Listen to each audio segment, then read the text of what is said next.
Berlin. Winter of 1943. Inside the grey stone fortress of Wehrmacht intelligence headquarters, a folder lands on a polished mahogany desk. The officer who opens it, Chief of Staff Friedrich von Mellenthin, has seen thousands of intelligence reports. This one makes him pause. The document describes something the German High Command can barely comprehend. A British unit operating deep in the North African desert. Not dozens of miles behind the lines. Not even 100. Try 300.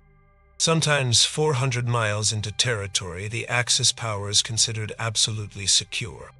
Von Mellenthin reads one sentence again. Then again. These forces have inflicted damage disproportionate to their size. He sets down the paper and stares at the map on his wall. Somewhere out there in an ocean of sand larger than Western Europe, fewer than 400 men, many of them farmers from New Zealand, had been making fools of both the Italian and German armies for nearly 3 years. They travel in trucks that shouldn't be able to cross that terrain. They navigate without roads, without landmarks, across deserts where a magnetic compass becomes worthless.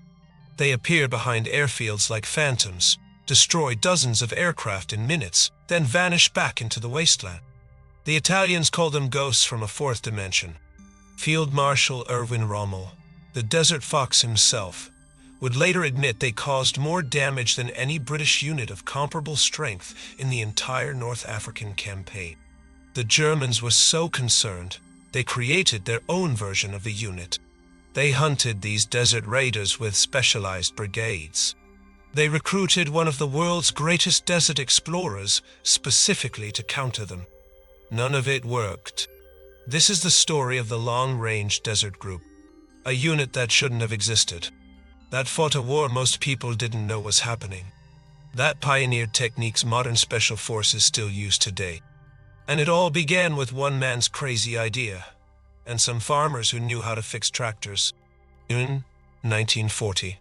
The situation in North Africa looks catastrophic for Britain.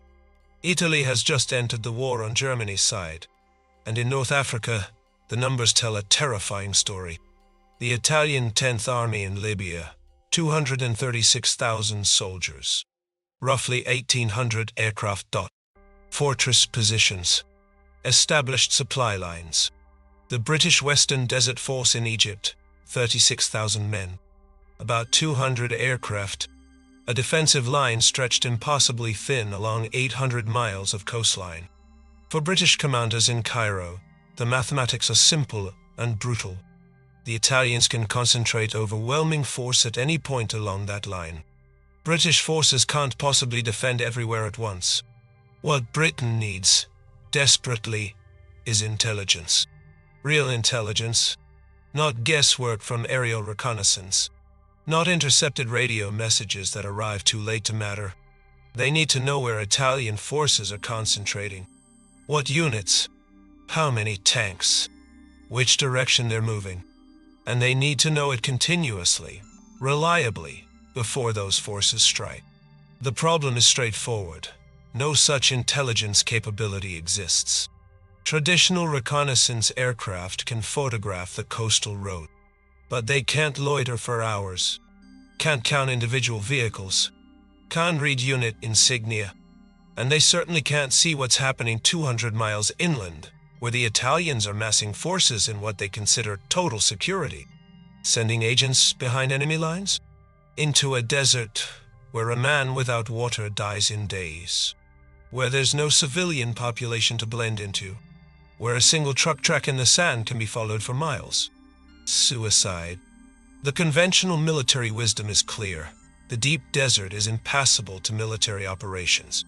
Oh, you might cross it in a caravan, if you follow the ancient routes between oases, if you bring enough camels, if you're willing to take weeks or months for the journey. But military vehicles? Conducting reconnaissance? Operating for weeks at a time, hundreds of miles from any base? Impossible.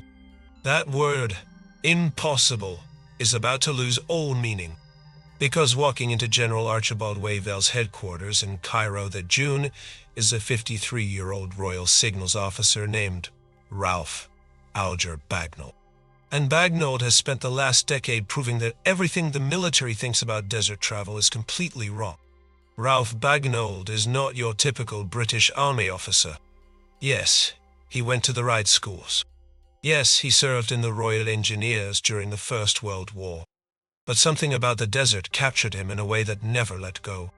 While other officers spent their lives in Cairo's hotels or the Mediterranean coast, Bagnold bought civilian cars and drove into the Libyan desert.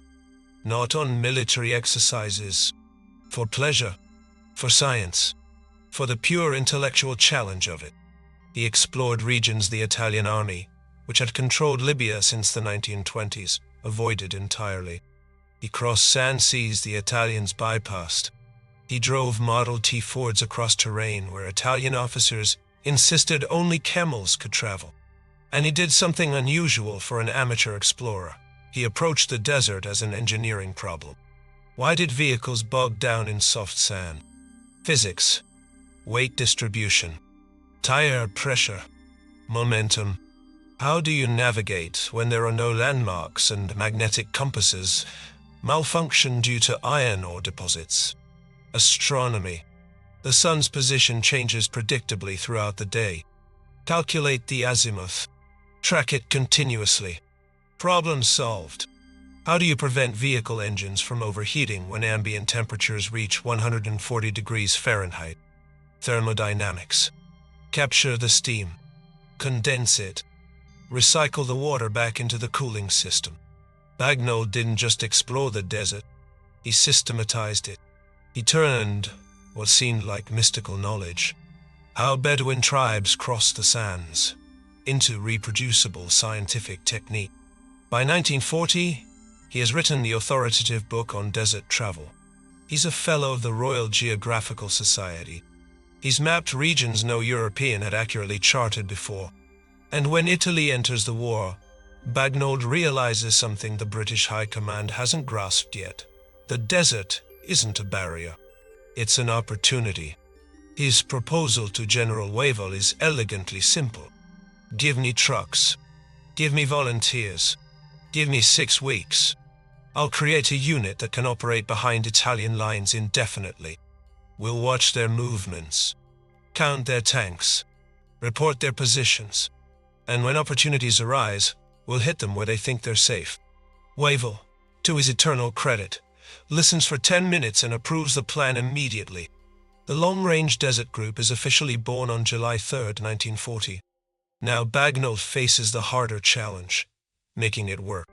Bagnold needs a specific type of man. Not parade ground soldiers. Not men who follow orders without thinking. He needs men who can work independently, often out of radio contact, making life or death decisions on their own judgment. Men who understand mechanical systems because in the desert, when something breaks, there's no motor pool to call. You fix it yourself or you die. Men with physical toughness because desert conditions are merciless. Daytime temperatures that can literally fry an egg on nettle. Nights that drop below freezing. Water rationed to less than a gallon per man per day. Men with mental resilience because operating 300 miles behind enemy lines, knowing capture likely means death, knowing rescue is impossible. That takes a particular kind of calm courage. Where do you find men like that in 1940? Bagnold finds them in the 2nd New Zealand Division. When he asks for volunteers, over half the division steps forward. He selects 2 officers and 85 enlisted men for the initial patrols. These aren't professional soldiers in the traditional sense. They're farmers, mechanics, men who grew up in rural New Zealand, where if your tractor broke down during harvest, you didn't call a repairman. You fixed it yourself with whatever tools you had. Men accustomed to isolation, to making do, to long days under harsh sun in unforgiving country. Men who, it turns out, are absolutely perfect for what Bagnold has in mind. The first 3 patrols, designated RT and WU, are entirely New Zealanders. They name their trucks after Maori landmarks and legends. Our patrol's vehicles include Rotorua and Rotorua. T-Patrol operates Topo and Tarangi. Their patrol insignia reflects their identity. Our patrol displays a green high-tiki with a red tongue. T-Patrol shows a black kiwi bird over green grass. This isn't just symbolism. The New Zealanders form the backbone of what will become the most effective special operations unit in North Africa. But men alone won't solve the problem. Bagnold needs vehicles that can do what military doctrine says vehicles cannot do. And his choice shocks everyone. Military planners examine Bagnold's vehicle selection with barely concealed horror. He's chosen a Chevrolet 3000 weight, a civilian truck, not military specification, not four-wheel drive, not armored, just a standard commercial vehicle you might see delivering goods in any American or Egyptian city. Two-wheel drive, an 85 horsepower 6-cylinder engine, rated to carry 3,000 pounds. The military experts are certain he's made a catastrophic error. Everyone knows four-wheel drive is essential for desert work. Everyone knows military vehicles need to be ruggedized, purpose-built. Bagnold knows something else. In desert warfare, range matters more than traction. The mathematics are elegantly simple. The Chevrolet gets 12 miles per gallon. With standard tanks and additional jerry cans, that gives a range of 1,100 miles. Which means a patrol can drive 550 miles inland, conduct reconnaissance, and return. Or drive 700 miles, hit a target, and still make it back to safety. The British Army briefly tries four-wheel drive Ford trucks. They get 6 miles per gallon. Half the fuel economy means half the operational range. The Fords are withdrawn after a year. Bagnold's two-wheel drive Chevrolets become the workhorses of the campaign. But Bagnold's modifications transform these civilian trucks into something unprecedented. First, the condenser. A closed-circuit water recovery system where steam from the overheating radiator is captured, cooled, and returned to the engine. In conditions where conventional vehicles require constant water top-ups, the condenser recovers nearly all of it. This single innovation makes long-range desert travel possible. Second, weight reduction. Doors removed. Windscreen removed. Roof removed. Most of the grille removed. Maximum cooling, minimum weight data. Third, capacity expansion. Wooden boards extend the truck bed upward, nearly doubling carrying capacity. Leaf springs are reinforced to handle loads of 4,000 pounds or more, a third over the rated capacity. Fourth, tire modification. Wide, low-pressure desert tires. Pressure adjusted based on terrain, lower for soft sand, higher for hard-packed ground. The result looks absurd. Overloaded civilian trucks with no doors, no protection, bristling with machine guns like mechanical porcupines. They look like something built in a farmer's workshop, not a professional military vehicle depot.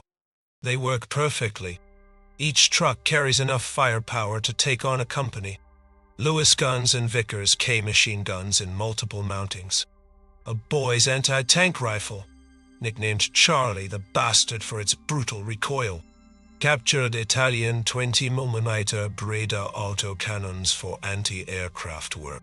Personal weapons include Thompson submachine guns, Lee Enfield rifles, 2-inch mortars, and enough demolition equipment, gelignite, time pencils, sticky bombs, landmines, to level a supply depot. But the real innovation, the advancement that makes everything else possible, is navigation. In the Libyan desert, a standard military compass becomes worse than useless. It becomes actively dangerous. The problem is geological. Vast deposits of magnetic iron ore throughout the region throw off compass readings by dozens of degrees. Follow a faulty compass in the desert, and you don't just get lost, you die of thirst before you realize your error. The British Army's standard sun compass requires stopping the vehicle, taking a reading, plotting the position, then moving forward, a process repeated every few miles. Bagnold invents something revolutionary, a sun compass that works while the vehicle is moving. It's mechanically simple. A horizontal disc 3 inches in diameter with a vertical needle, originally just a knitting needle, protruding upward. The operator rotates the disc every 10 minutes to match the sun's azimuth from pre-calculated astronomical tables. The shadow of the needle falls on the disc, showing true bearing continuously, unaffected by magnetic interference, unaffected by vehicle vibration. One LRDG veteran later calls it absolutely foolproof. At night, theodolites provide stellar position fixes cross-referenced with astronomical charts. The LRDG survey section, formed in July 1941, produces maps of regions where no accurate maps exist. Captain Bernard Bruce's single surveying mission charts over 3,500 miles of previously unmapped terrain. This is scientific exploration weaponized. Bagnold isn't guessing. He's calculating. And in the desert, that difference means life or death. August 1940. The first LRDG patrols disappear into the desert. Italian intelligence loses track of them completely. Days pass. Then weeks. Then reports start coming in that make no sense. British trucks spotted 200 miles inland. Then 300 miles. In regions the Italians consider unreachable, except by long camel caravans following ancient oasis routes. Italian commanders study their maps in confusion. How are British vehicles crossing terrain the Italians, with 17 years of colonial experience in Libya, consider impassable? The reports multiply. British patrols appear near Italian airfields hundreds of miles from the front line. They vanish into empty desert. They reappear days later in completely different locations. One Italian officer describes it perfectly. The raiders seem to appear from nowhere, as if from a fourth dimension, and to disappear as rapidly. This bewilderment has strategic consequences beyond intelligence value. General Rodolfo Graziani commands the Italian 10th Army. 236,000 men, overwhelming superiority, clear orders to advance into Egypt. But Graziani begins doubting his intelligence reports. If British forces can appear anywhere, maybe they're stronger than they seem. Maybe advancing is a trap. The Italian army hesitates, then halts. For months. Think about what this means. A few dozen New Zealand farmers in civilian trucks have caused an army of 250,000 men to lose their nerve. Not through firepower, through mystery. The Italians can't fight what they can't understand. November 1941. A young British lieutenant named David Stirling launches the first special air service operation. Operation Squatter is supposed to be revolutionary. 55 men parachuting onto German airfields to destroy aircraft on the ground. It's a disaster. A massive storm scatters the paratroopers across the desert. Men land miles from their targets. Equipment is lost. Only 21 survivors make it to the emergency rendezvous point. 34 men are killed, wounded, or captured. Not a single aircraft is destroyed. Stirling realizes parachute insertion is fatally flawed. But his core idea, small teams hitting high-value targets, is sound. What he needs is a way to get his men to those targets reliably. The answer is parked at the rendezvous point, LRDG trucks. Stirling proposes a partnership. The LRDG provides navigation, transportation, and desert expertise. The SAS provides assault capability and demolition skills. The SAS admin jokingly called it the Libyan Desert Taxi Service. The partnership works because the roles are crystal clear. The LRDG doesn't try to storm airfields. The SAS doesn't try to navigate across trackless desert. Together, they create the most effective special operations combination of the entire war. December 1941 proves the concept spectacularly. On the night of December 14th-15th, 3 simultaneous raids hit Axis airfields across Libya. Captain Jacques Lewis leads one team into Sirte airfield. They place Lewis bombs, small explosive devices Lewis invented, on 24 aircraft plus a fuel dump. On their way out, they shoot up the officers' mess for good measure. Bill Fraser's team hits Ajdabiya. No aircraft present, but they destroy 27 vehicles and an ammunition depot. A third team approaches another airfield, but aborts when Stirling nearly steps on a sleeping Italian sentry. 1 week later, Fraser's team returns to Ajdabiya after LRDG scouts confirm a new squadron has flown in. They destroy 37 aircraft plus another ammunition dump. 0 casualties. On December 26th, 27th, Lewis's team returns to serve. The Luftwaffe has flown in replacements. The SAS destroys 27 more aircraft. December 1941. Total: 151 enemy aircraft destroyed. 30 vehicles destroyed. 0 SASS casualties during operations. 0 LRDG casualties providing transportation. Compare this to conventional bombing. A Royal Air Force bomber raid on an airfield requires dozens of aircraft, hundreds of crew members, tons of fuel and ordnance, fighter escorts, and typically results in significant casualties.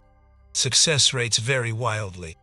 The December raids involve fewer than 50 men total and destroy more aircraft than month-long bombing campaigns. The efficiency is almost obscene. But the LRDG's greatest contribution to Allied victory isn't raids. It's something far less glamorous and far more important. Road Watch.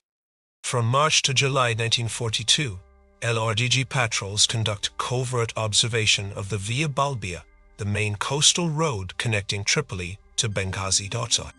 3 patrols operate simultaneously. 1 patrol watches. 1 travels to relieve them.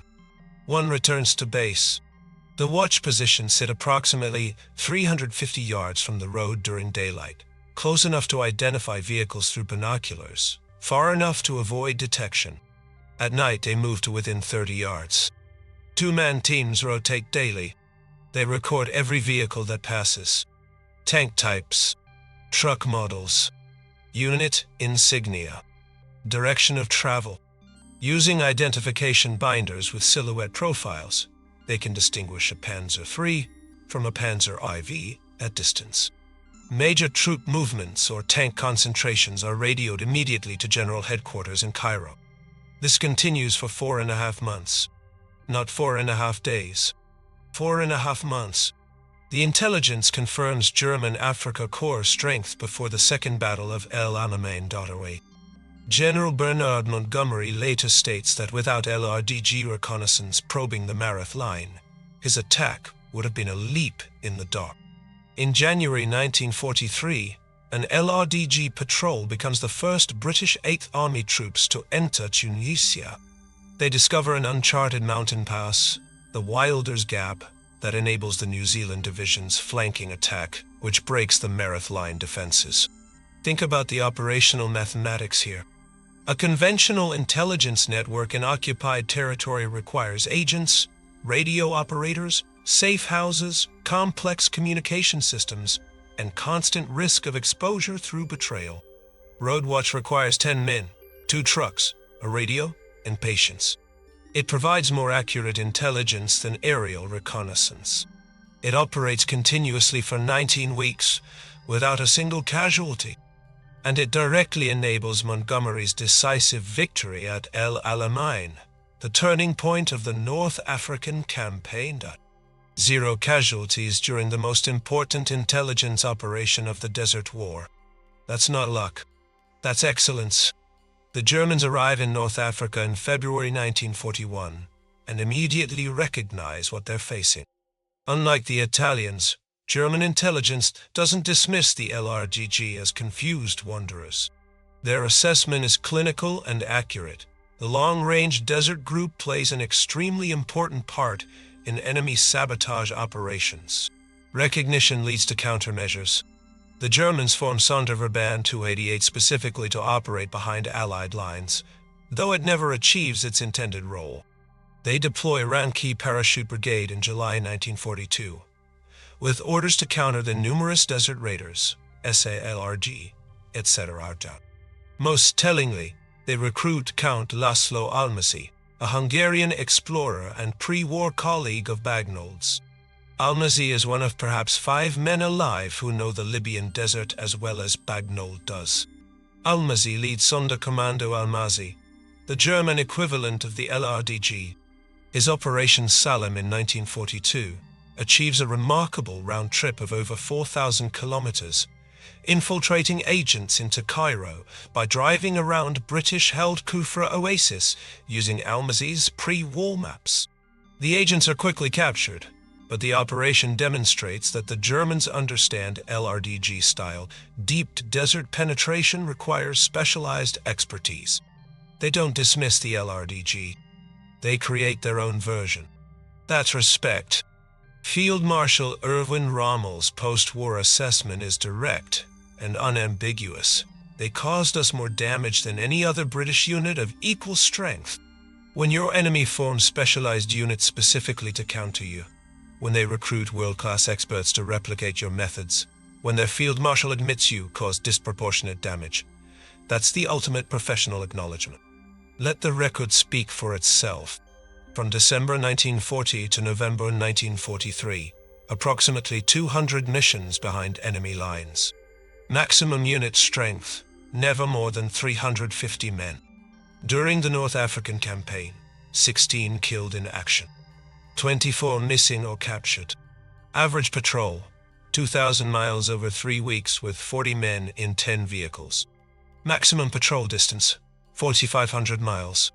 Aircraft destroyed in December 1941 alone, 151 confirmed. Road watch casualties, 0-2. Compare this to any other military unit of comparable size. Infantry companies suffer higher casualties in single battles. Bombing squadrons lose more men in monthly operations. Tank battalions achieve less strategic impact while consuming vastly more resources. The casualty exchange ratio makes the LRDG probably the most cost-effective special forces unit in military history.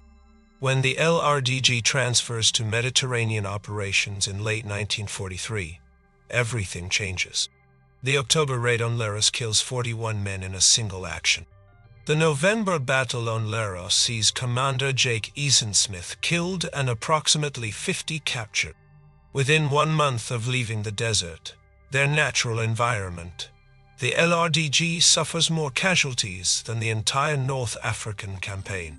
The New Zealand government, receiving notification that 1 officer and 24 other ranks are missing, requests withdrawal of the New Zealand squadron. The Kiwi foundation that built the LRDG ends, but the legacy continued. Today, if you visit the New Zealand SAS barracks at Papakura military camp, you'll find a permanent long-range Desert Group memorial. On August 7th, 2009, 2 honor boards were unveiled containing details of every New Zealand soldier who served in the LRDG, recognition of the farmers who became ghosts. Modern British SAS maintains mobility troops in each squadron, specialists in vehicle operations, advanced mechanics, and desert warfare. That's the LRDG's direct descendant. American Special Forces study LRDG operations as foundational doctrine for desert mobility and long-range reconnaissance. David Lloyd Owen, who rose from LRDG officer to Major General, used LRDG principles decades later during the Oman campaigns of the 1960s and 70s, pioneering the use of armed Land Rovers for desert patrols. The techniques Bagnold systematized: sun compass navigation, vehicle modification for extended range, small unit independence, precision targeting. These aren't historical curiosities. They're current doctrine. But perhaps the most important legacy is conceptual. The LRDG proved that innovation defeats experience. That a small unit with superior technique can achieve strategic impact far beyond its size. That the impossible is often just the not yet attempted. The Italians had 17 years of desert experience. The Germans had superior military doctrine and equipment. Neither could counter New Zealand farmers in modified civilian trucks. Because Bagnold understood something his enemies didn't. The desert wasn't an obstacle. It was an opportunity. Berlin, winter 1943. That intelligence report on Friedrich von Mellenthin's desk. By the time German commanders fully understood what they were facing, it was too late. The LRDG had already helped turn the tide of the North African campaign. 350 volunteers, most of them farmers, operating in trucks that shouldn't have been able to cross that terrain. using navigation techniques that seemed like amateur tinkering but were actually applied science. They guided raids that destroyed hundreds of aircraft. They provided intelligence that enabled Allied victory at El Alamein. They pioneered special operations doctrine still taught today. The Italians called them ghosts from a fourth dimension. The Germans formed entire brigades to hunt them. Rommel admitted they caused more damage than any other British unit of equal strength. And they did it all because one visionary officer asked a simple question: what if the impossible isn't? Ralph Bagnall took a decade of weekend desert exploration and transformed it into military innovation. New Zealand farmers became the world's first modern long-range special operations force. And the techniques they pioneered, the sun compass navigation, the vehicle modifications, the surgical strikes guided by flawless reconnaissance, these remain foundational to special operations worldwide. The Long-Range Desert Group, 350 men, 2 years behind enemy lines. Strategic impact that shaped the outcome of the North African campaign. Not bad for some farmers who knew how to fix tractors.